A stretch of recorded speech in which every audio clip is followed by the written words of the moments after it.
terhadap beban gempa. Sudah kita turunkan dulu bahwa kalau akibat gempa bentuk persamaan gerak kita adalah seperti ini, ruas kirinya sama.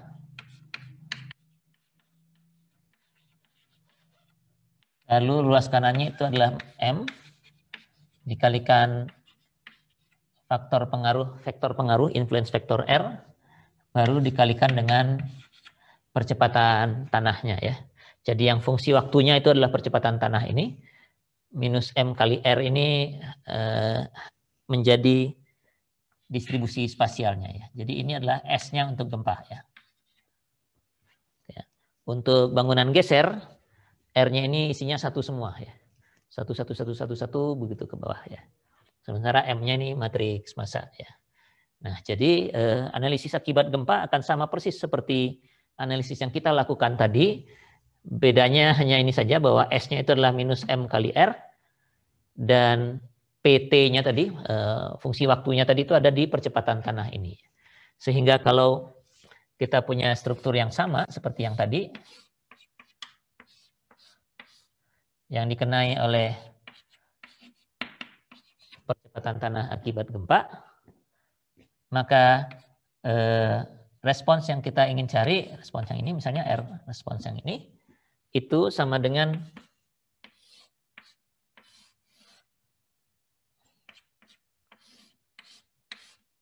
struktur yang ini dikenakan dengan S1. Apa itu S1? S1 itu uraian dari S ini ya. Jadi dari sini kita akan tetap cari gamma lagi, karena gamma itu tidak fungsi dari ini ya, hanya fungsi dari S dan V ya. Jadi kita cari gamma I, VI, S bagi MI, di mana S-nya yang ini sekarang. Kemudian SI-nya adalah gamma I, M, VI, begitu ya. Jadi SI-nya ini kita jadikan beban. Misalnya 1 dikalikan dengan respons D-nya. Ini masanya 1, perpindahannya D1. Nah, gayanya bukan lagi PT, karena PT-nya percepatan tanah. Ini dikenai percepatan tanah U2 dot G. Ya. Ini masanya 1, omega 1 kuadrat. Redamannya zeta 1 misalnya. Nah, respons ini, kalau ini akibat gempa, kita biasanya sudah punya spektrum responsnya ya. Jadi tinggal baca di spektrumnya, entah respons spektrum dari gempanya sendiri, kalau memang satu gempa tertentu, El Centro misalnya, atau gempa yang lain, Kobe, Jepang, atau yang lain-lain, atau juga kita bisa gunakan spektrum desain ya, desain spektrum yang bentuknya lebih mulus gitu ya. Kalau API itu bentuknya API gini ya, gitu kalau tidak salah ya, gitu ya. Jadi ini tinggal dibaca sesuai dengan ini frekuensi dari strukturnya, karena ini kan desain spektrum atau respons spektrum ini ke sana frekuensi ya, frekuensi atau perioda ya. Umumnya sih kalau di desain spektrum diganti dengan perioda. Jadi ini T yang ke I-nya. Ya nggak apa-apa, tinggal di-convert aja omega I ini menjadi T-nya. Ini omega 1 jadi T1 diubah. Lalu tinggal dibaca, ini adalah responsnya. Nah, biasanya respons spektrum atau desain spektrum ini responsnya bukan perpindahan tapi percepatan ya. Spectral acceleration. Nggak ada masalah karena percepatan bisa kita ubah jadi displacement ya. Jadi kalau dapat diperolehnya SA, spectral displacement itu apa? SA dibagi omega kuadrat ya. Omega kuadrat kan ya kalau nggak salah ya. Meter per detik kuadrat dibagi dengan radian. Ya benar ya. SA dibagi omega kuadrat. Jadi kalau Anda perlu D1 maksimumnya, nah dan ini pun sudah langsung maksimum ya. Respons spektrum dan desain spektrum itu adalah respons maksimum. Jadi bisa langsung diperoleh dari sini ya. Kalau yang diperolehnya percepatan bisa diubah ke perpindahan atau Gaya statik ekivalen yang tadi kita bisa perhatikan lagi. Saya recall gaya statik ekivalen. Yang tadi formulanya dituliskan di sebelah sini, kalau tidak salah di bawah sini. FSI itu kalau tidak salah akhirnya berbentuk bentuknya apa ya? SI begitu ya. Kali omega I kuadrat DI begitu ya. Nah, omega I kuadrat DI ini kalau DI-nya kita ambil maksimum, jadi DI max. DI max itu artinya spectral displacement dikalikan omega I kuadrat.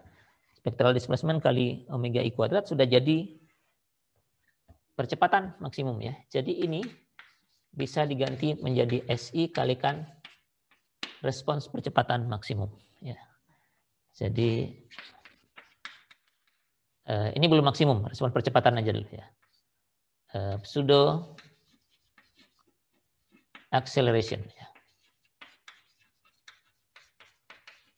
Ya. Jadi malah nggak perlu mengubah sebenarnya kalau kita pakai desain spektrum atau respons spektrum yang kuantitasnya dinyatakan dalam bentuk percepatan.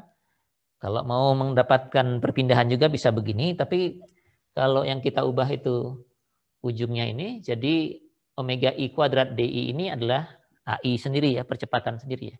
Langsung, sehingga nanti R-nya itu adalah sigma dari R statik yang ke I, yang ini.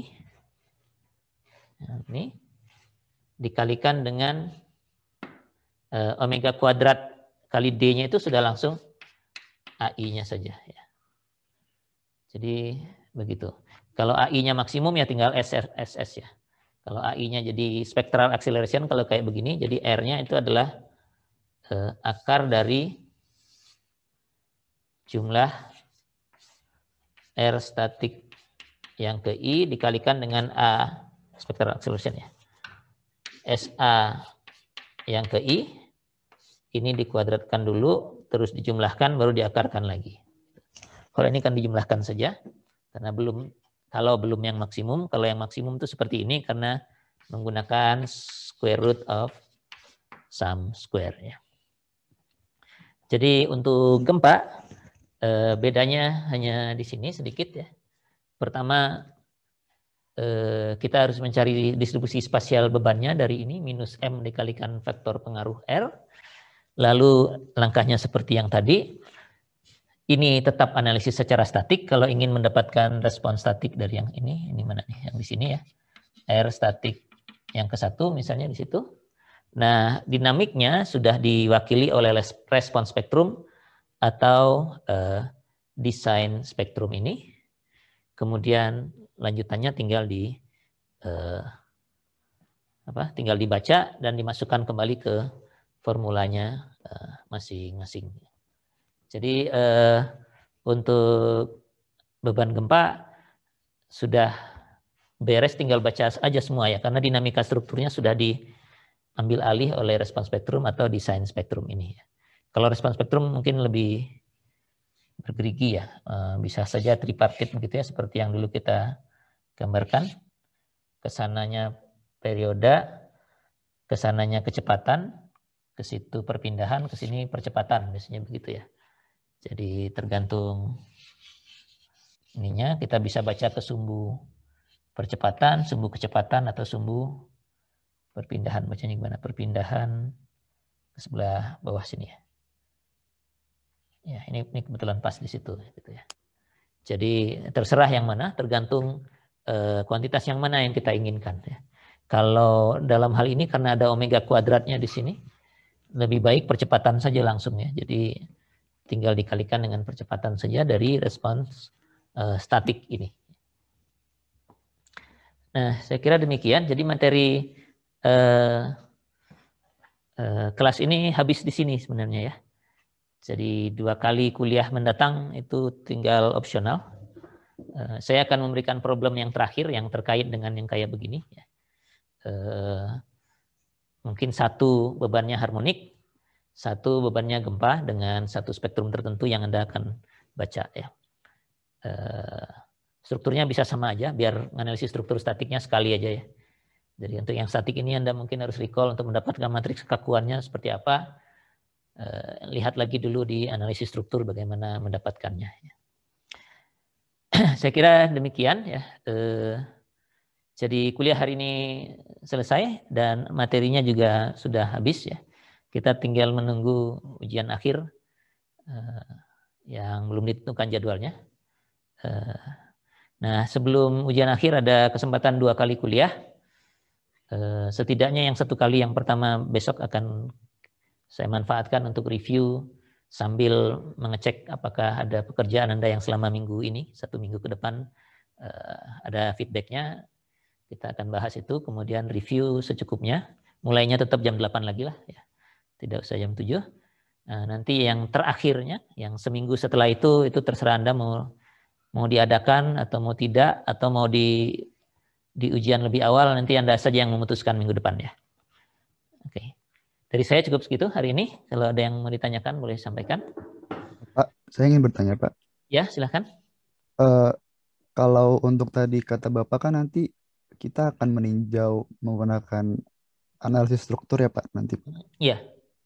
Ya itu saya belum terbayang Pak, itu nanti yang kita cari itu bagian apanya ya Pak kalau menggunakan analisis struktur. Ya apa saja gitu ya. Gampangnya kan reaksi. Mendapatkan reaksi itu sudah analisis struktur sebenarnya kan ya. Kalau saya punya struktur dengan beban seperti ini, berapa reaksi di sini misalnya. Itu sudah analisis struktur kan ya. Gitu.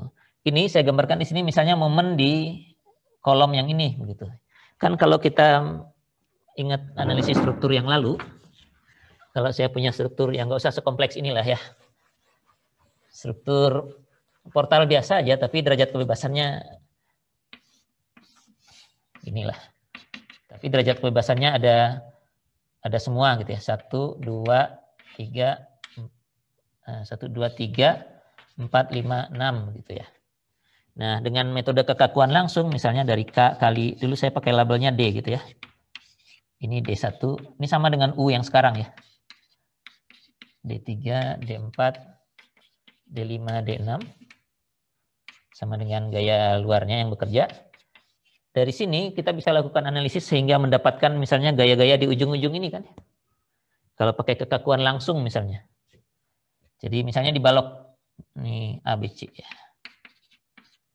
Di balok BC ini nanti kita akan dapatkan nih gaya dalamnya seperti apa misalnya ya. Gitu. Nah, maksudnya tadi yang statik tuh ini. Jadi menghitung ini akibat beban statik yang S1 tadi, S1 tadi udah kehapus ya. Ya, nah bebannya tapi dipakai yang sesuai dengan S itu tadi. Ya. Misalnya hanya horizontalnya. Derajat kebebasannya boleh banyak begini. Tapi gaya yang bekerja misalnya karena hanya horizontal, ya ini aja gitu ya. Tapi ini kan satu derajat kebebasan ya. Kalau bangunan geser jadinya jadiin 2 lah gitu ya. Nah begitulah mungkin ya. Dari S yang nomor 1 tadi, S yang ke-1, ragam ke-1 misalnya distribusi gayanya seperti ini. Nah dengan analisis struktur ini, yang derajat kebebasannya boleh saja lebih dari 1 ya. Nggak ada masalah kan ini, tapi cuma gayanya ada dalam arah ini aja. Dinamiknya kita pakai 2 derajat kebebasan, tapi statiknya kita bisa pakai banyak derajat kebebasan, nggak ada masalah ya. Atau kalau aksial diabaikan, satu lantai punya 3 ya, 1 horizontal, ini dengan ini sama, lalu rotasi. Lalu lantai ini juga punya 1 horizontal, lalu rotasi. Gitu. Jadi struktur ini misalnya punya 6 derajat kebebasan. 1, 2, 3, 4, 5, 6. Tapi untuk dinamik cuma punya 2, 1 dan 2.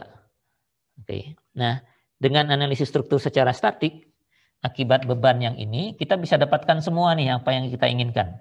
Reaksi di A, di D, gaya dalam di ujung C atau di ujung D dari kolom ini, di ujung atas atau ujung bawah dari kolom ini, ujung kiri atau ujung kanan dari balok ini, dan sebagainya. Maksudnya itu. Ya. Sehingga efek dinamiknya nanti bisa kita masukkan dengan menambahkan yang ini aja. Mengalihkan momen ini dikalikan dengan D1 ini. D1 respons. Ditambahkan lagi dengan, ganti lagi ini ragam kedua, dapat lagi momen di sini, kalikan dengan D2. Jadi analisis struktur statiknya itu ya ini, mendapatkan reaksi gampangnya, atau yang lebih serunya mendapatkan gaya dalam misalnya ya. Ya, gaya dalamnya pun dinamik kan harusnya. Nah, ya gaya dalam yang dinamik itu begini mendapatkannya. Jadi maksudnya tuh ini. Ya. Kalau Anda pakai metode kekakuan yang standar, misalnya keluarannya kan baru displacement aja ya. Setelah displacement baru cari reaksi, baru cari gaya dalam dengan potongan. Ya nggak apa-apa, itu juga analisis struktur namanya ya. Sampai tuntas saja apa yang diinginkan begitu. Di analisis statik ini. Cukup jelas atau ada yang perlu saya ulangkan? Cukup jelas, Pak. Terima kasih, Pak. Ya, jadi struktur aslinya dengan derajat kebebasan aslinya nggak apa-apa, tapi beban S-nya pasti hanya dalam derajat kebebasan yang dinamiknya saja. Ya. Itu yang dipakai. Nanti akan saya pandu di soal PR, akan saya tuliskan stepnya ya, meskipun Anda yang harus ngitungnya sendiri ya.